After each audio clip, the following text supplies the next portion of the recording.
జరుగుతుంది. ఇది దేశంలో ఉన్నటువంటి ప్రజాస్వామికవాదులు అట్లాగే రాజ్యాంగాన్ని కాపాడుకోవాలనే ఆతృతతో పోరాటం చేస్తున్నటువంటి మేధావులు వీళ్ళందరూ చేస్తున్నటువంటి పోరాటంలో అంతర్భాగంగా జరుగుతున్నటువంటి అంశం. అయితే ఈ ఘటన ఏ నేపథ్యంలో జరిగిందనేది కూడా మనం ఆలోచన చేయాల్సినటువంటి అవసరం ఉంది. గత ఎన్నికల కంటే ముందు బీజేపీ ప్రభుత్వం 400 సీట్లు మాకు గనకిస్తే మేము ఈ రాజ్యాంగాన్ని మార్చేస్తామని ఓపెన్ ప్రకటన చేసినటువంటి పద్ధతి ఉంది.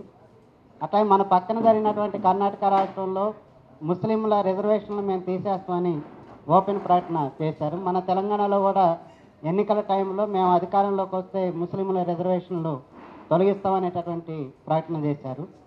ఈ రకమైనటువంటి ప్రకటనతో పాటు దేశవ్యాప్తంగా కాంగ్రెస్ కనుక అధికారంలోకి వస్తే అగ్రవర్ణాల రిజర్వేషన్లు అట్లాగే ముస్లింల రిజర్వేషన్ మిగతా ఎస్సీ వాళ్ళ రిజర్వేషన్లు అన్నిటినీ తీసుకొని ఈ దేశంలో ఉన్నటువంటి ముస్లింలకి రిజర్వేషన్లు కట్టబెడతారు. ఈ దేశ ఆస్తుల్ని మొత్తం వాళ్ళకి కట్టబెడతారు. అట్లాగే హిందువుల ఆస్తుల్ని హిందూ మహిళ పుస్తకాలను కూడా లాక్కొని ముస్లింలకి కట్టబెట్టేటటువంటి ప్రయత్నం చేస్తారని రెచ్చగొట్టేటటువంటి మాట్లాడినటువంటి అంశాలు మనం చూసాం. ఇదే తరుణంలో వచ్చినటువంటి ఎన్నికల తర్వాత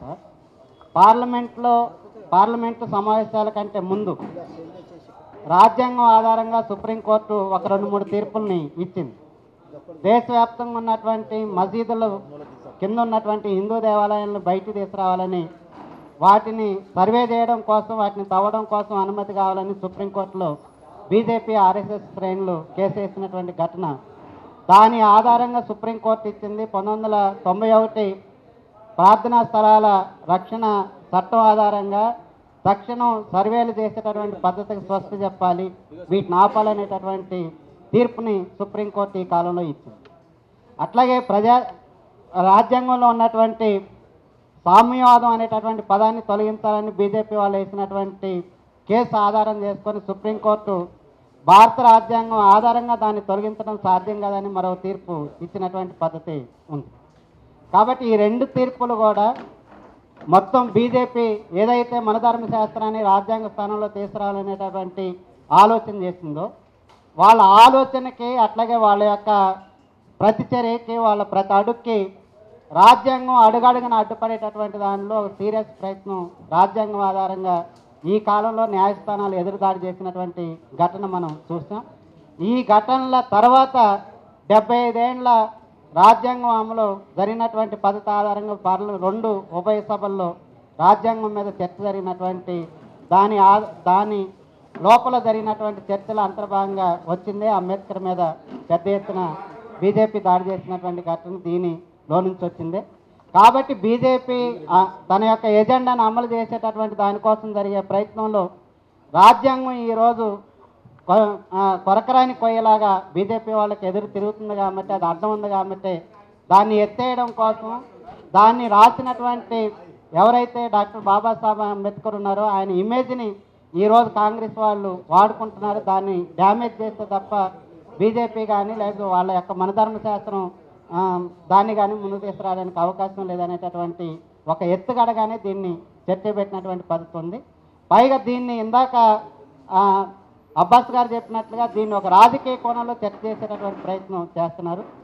కాంగ్రెస్ వాళ్ళు బాబాసాహెబ్ అంబేద్కర్ని రాజ్యాంగాన్ని ఓన్ చేసుకున్నారు కాబట్టి దాన్ని బలపరిచేటటువంటి ఇండియా కూటమి మొత్తం దానికి అనుకూలంగా వాదిస్తుంది కాబట్టి అసలు బాబాసాహెబ్ అంబేద్కర్కి కాంగ్రెస్కి చాలా సందర్భాల్లో వివాదాలు ఉన్నాయి.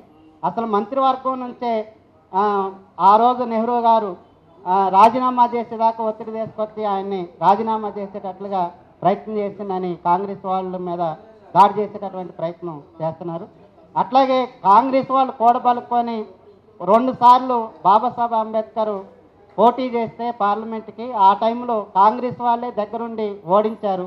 నెహ్రూ గారే ఓడించడం కోసం డైరెక్ట్గా ప్రచారం చేశారనేటటువంటి వాదనని ముందు తీసుకొచ్చేటటువంటి ప్రయత్నం చేస్తున్నారు.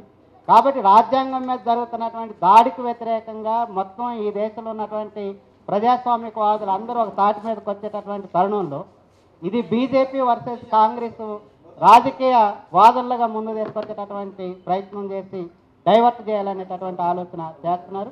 ఈ డైవర్ట్ పాలిటిక్స్ని ఎదుర్కోవడం కోసం రానున్న కాలంలో ఈ దేశంలో ఉన్నటువంటి ప్రజాస్వామికవాదులు అట్లాగే రాజ్యాంగ రక్షణ కోసం పోరాటం చేసేటటువంటి వాళ్ళు సామాజిక కార్యకర్తలందరూ ఐక్యంగా పోరాటం చేయడం కోసం ముందుకు రావాలని కోరుకుంటూ ఈ అవకాశం ఇచ్చినందుకు ప్రత్యేకమైన ధన్యవాదాలు.